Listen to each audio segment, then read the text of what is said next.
That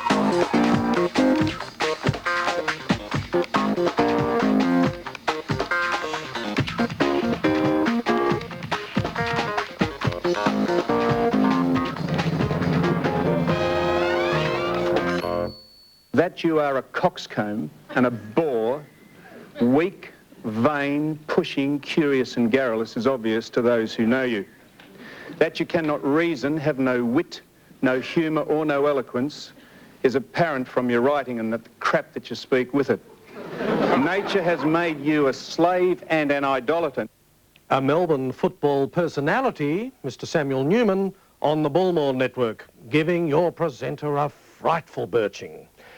Our sin was to comment on Mr. Newman's racist lampoon of footballer Nicky Winmar. It sets the tone for the night as we welcome you to the final edition of Media Watch for the year. It's been a momentous time in all sorts of ways. In part tonight, we'll be journeying through the year as recorded by the Northern Territory News. For instance, while the less focused media reported on Steve Pratt's forced confession on Serbian television, aid worker a spy, Serbs.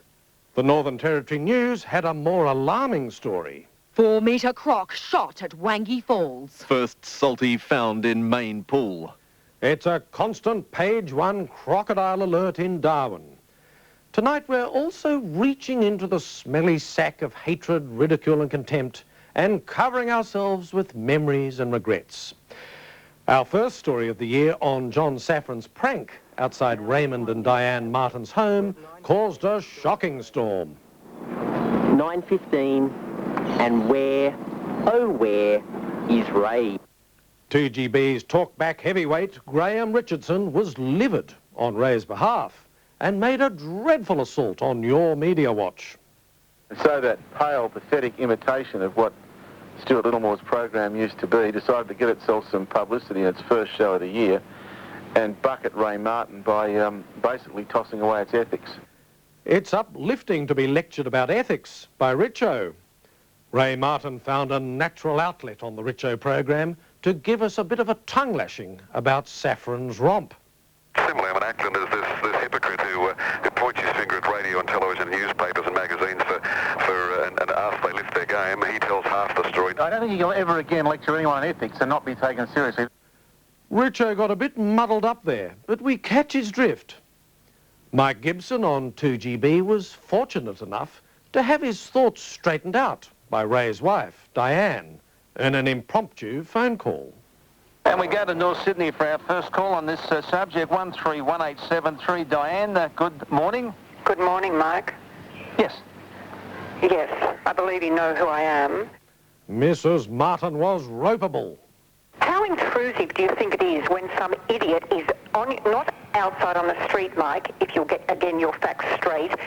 He conned his way up, saying there was an urgent delivery from a Mr. Hurley from ACA.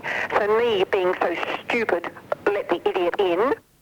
There was a lot of stupidity about, but Mike Gibson put his finger rather elegantly on the point about a current affairs record in the human damage department. I think the damage that program has done to so many people over the years, again, what damage, if any, that's been done to you is but a piddle in the Pacific. But let's not forget how Darwinians saw the year. As other front pages were distracted by the NATO bombing of the Chinese embassy in Belgrade, the Northern Territory News had another scoop. Woman tells of croc terror. Big Salty lunged at her. It's the reptile imperative. A Four Corners report we examined raised the issue of putting lives at risk. It involved East Timorese militiamen who made it quite clear they were afraid of the consequences of being filmed. All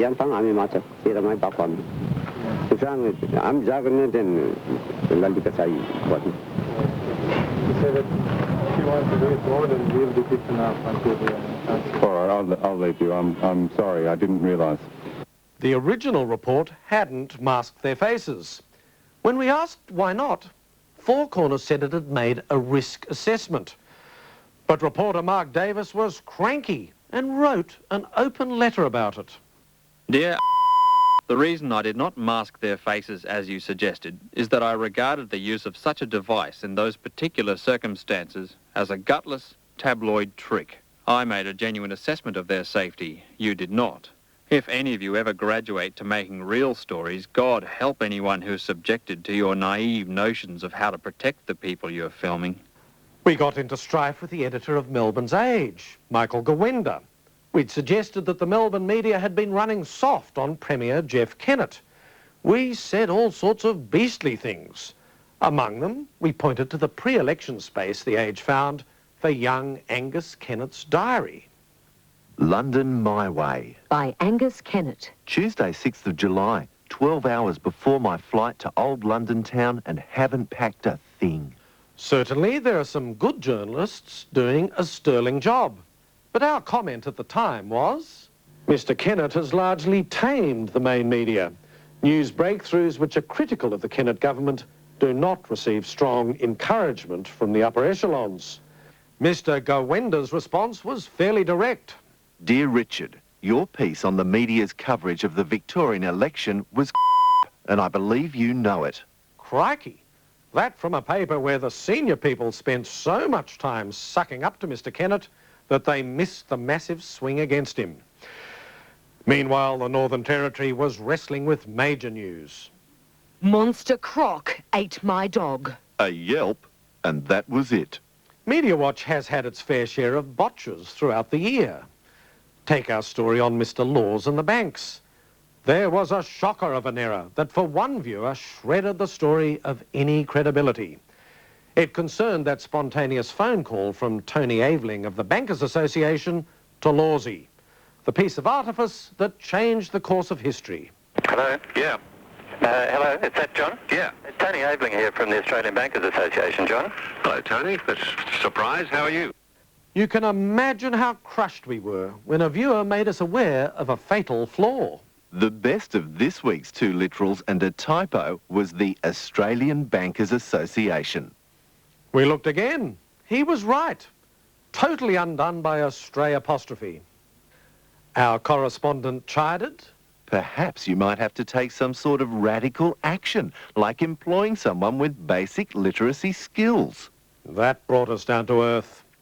But it's good to see 2UE broadcaster Mike Carlton coming out of the closet on the Laws fiasco. When the controversy over cash for comments first exploded, Carlton had joined the cheer squad for his mate. Much of the preaching about John Laws and 2UE, much of the holier-than-thou shining halo around the head stuff, is coming from the ABC. Mr. Carlton has subsequently struck a different chord. Last week he noted the supernatural profits achieved by the ANZ and National Australia Bank and waxed to a familiar theme. But we know how it happens. They all do it by cutting services, closing branches, sacking staff and getting rid of customers who aren't making a buck for them. That's the whole story. Hello? It's Tony Aveling here from the Australian Bankers Association. Mike, just thought I'd give a bit of a ring, have a bit of a... It's very nice of you to ring, Tony. What can I do for you? This is a surprise. Well, I just thought we may be able to come to some arrangement where you can have a bit of a chat about the banks. Don't think so. Carlton must feel it's now safe to send up the stablemate he once fulsomely defended. Media Watch made a bit of a blue with our story about Marina Go, and her husband rushed to tell us. Marina is the queen bee of the glossies from the Pacific Publications stable. Our story showed how Miss Marina acted contrary to journalistic protocols. She vetted a profile written about her for the Australian's media section. Go saw things she didn't like. She emailed the section's assistant editor with the changes she wanted made to the story. Changes to be made to the Australian story. Hubby Graham, who works at the Australian, had slipped her a copy of the story in the first place. We got a pretty upsetting fax from him. What a grubby little program yours has become. Much worse than the tabloids you purport to watch over. It was made clear to two researchers that Marina had nothing to do with any email. Quite right, too. It was Marina's PR princess who emailed the corrections that Marina had penned. We are a grubby little program, and we're covered in remorse, all in the pursuit of truth and light. Anyway, we did come a cropper with the Herald Sun in Melbourne over a story we did on how other media reported the 60 Minutes investigation of Paul Keating's piggery deals. Hello, I'm Paul Lynham. Tonight, a special 60 Minutes investigation. We got rather excited by the fact that the Herald Sun, the Advertiser, the Mercury, all in the stable of the Sun King, didn't report the 60 Minutes allegations on the Monday either. A bit of a muck-up there.